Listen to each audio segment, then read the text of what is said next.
As a medical professional, you have probably heard about special tax rules applying to income earned from personal services called the PSI rules.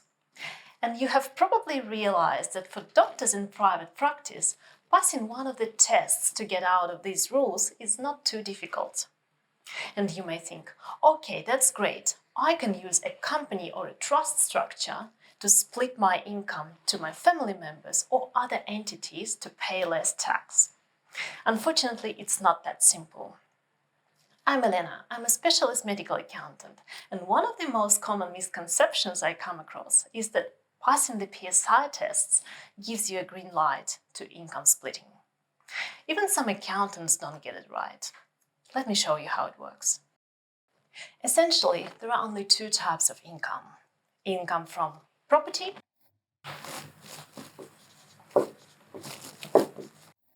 and income from personal services.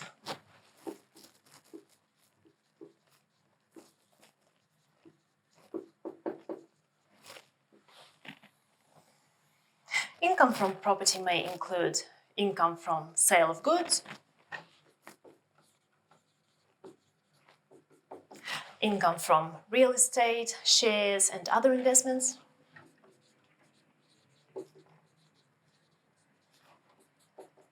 income from use of equipment,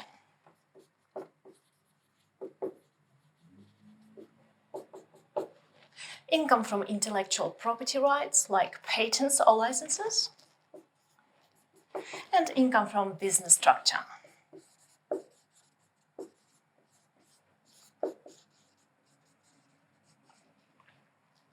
Personal services income is income produced mainly from personal efforts,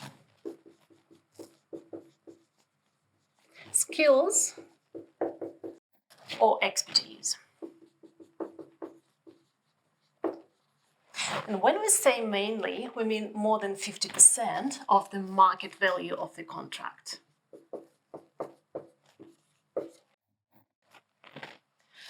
When income is coming from property, generally speaking, we are allowed to split it. For example, you can place your investments in a discretionary trust and have a flexibility of income distribution to family members. Or you may run your business in a corporate structure where the income is distributed to shareholders who may or may not be active participants in the business. With personal services income, once we've determined that the income is coming from personal services, by default, we have to apply the PSI rules. These rules are contained in Part 242 of the 97 Act. Basically, the rules are saying that you will be subject to certain restrictions unless you pass one of the PSI tests. Think of it like a filter.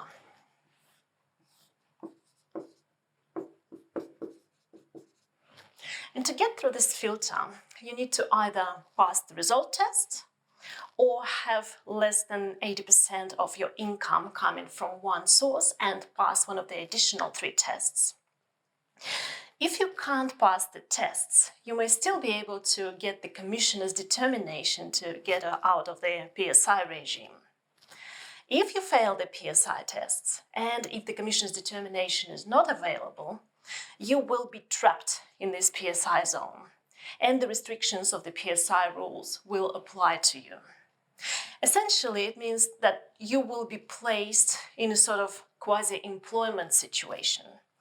You won't be able to claim occupancy costs for part of your residence.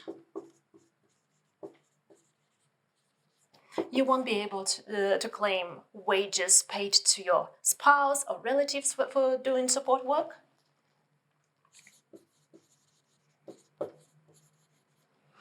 And obviously, having your own service entity will be out of question.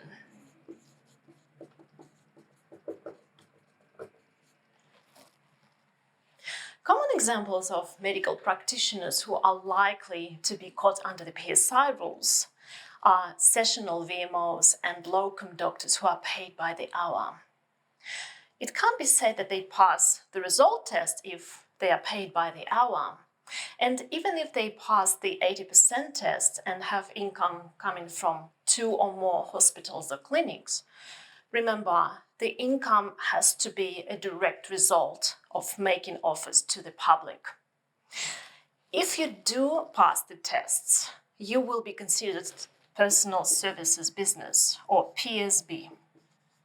And the restrictions of the PSI regime will no longer apply to you. Can you now employ your husband or wife to do admin work and claim their wages as a deduction? Yes, you can. Can you set up your own service trust and claim deductions for service fees? Potentially you can. So these will be your legitimate business deductions, and it gives you an opportunity to save taxes to a certain level. But can you split the remaining income? No.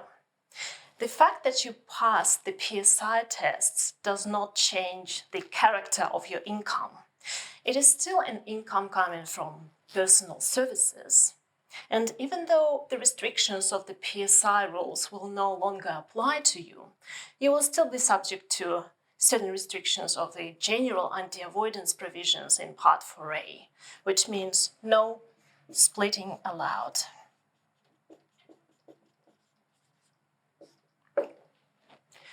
Now, you may ask me, okay, Elena, what if I am running a pathology or a radiology practice and the majority of my income is coming from use of expensive equipment rather than my personal efforts as a medical practitioner?